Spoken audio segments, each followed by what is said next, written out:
Tom's friendly, appealing face. "Yes, that sounds like fun, so I'll pick you up at 7. Lily had a spring in her step as she walked up the school drive. The sight that greeted her in the children's cloakroom was a familiar one now. Straggling lines of snow-covered Wellington boots filled the corridor outside the classroom, and on the pegs were hand-me-down coats of all sizes, knitted woolen scarves, and damp balaclavas.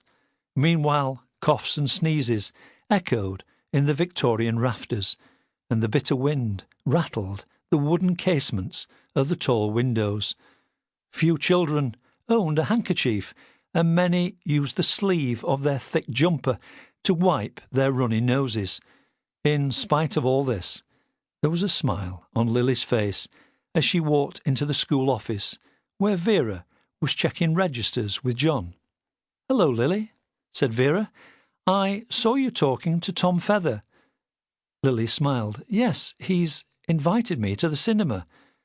"That's lovely," said Vera.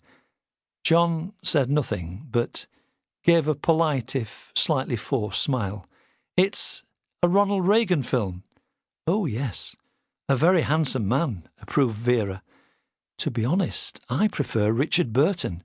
It said in Picture Goer that he was the hottest thing in Hollywood," said Lily. John picked up his registers disconsolately. "I heard he could have been a Welsh miner," he said, as he set off for his classroom. "John doesn't sound happy," remarked Lily. "It will be his sister," explained Vera. "She's staying with him and insists upon tidying everything. It takes him a week to get it back to how he likes it." At 10 o'clock, Lily was working with Sam Grundy, a keen little 6-year-old who was progressing rapidly with his reading. Sam had opened his Janet and John reader and staring at Book 4, page 3, Little Fisher Duckling. Lily was using a look-and-say reading scheme to help Sam with an introduction to less regular key words. There were over 300 of them in Book 4, a challenge for the curly-haired farmer's son, but he was word-perfect as he read wave, gave, flake, lane, snake, like, 5, bite, slide, and white. "Well done, Sam," said Lily. "A gold star for you." And Sam smiled as if he had won the football pools. However, Lily was still concerned at the quality and content of the reading scheme. It presented to her pupils a simple middle-class world, a long way from that experienced by the children at Ragley.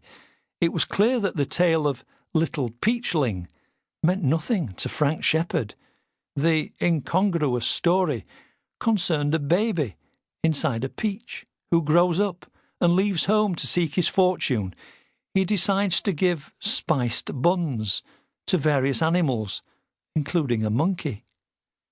Lily considered asking John for some new reading books, but remembered his manner earlier and decided to wait until another day. It was time for morning milk, and as usual, the children enjoyed their daily third of a pint. The fact that it was often frozen in winter, with coal tits pecking at the foil tops, and curdled in summer, mattered little. In an age of austerity, most of these children were grateful for any sustenance that came their way. In the distance, Lily could hear the church bells making a melancholy, muted sound. It was the funeral of 75-year-old George Icklethwaite, who had served in the army in the First World War and lived the rest of his life in the village.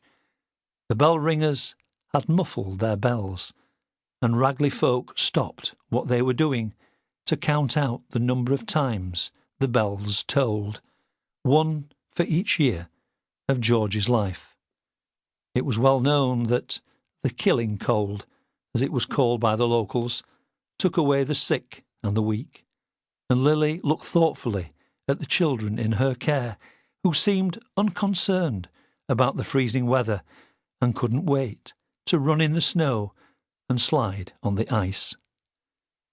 Across the road, Ruby Smith walked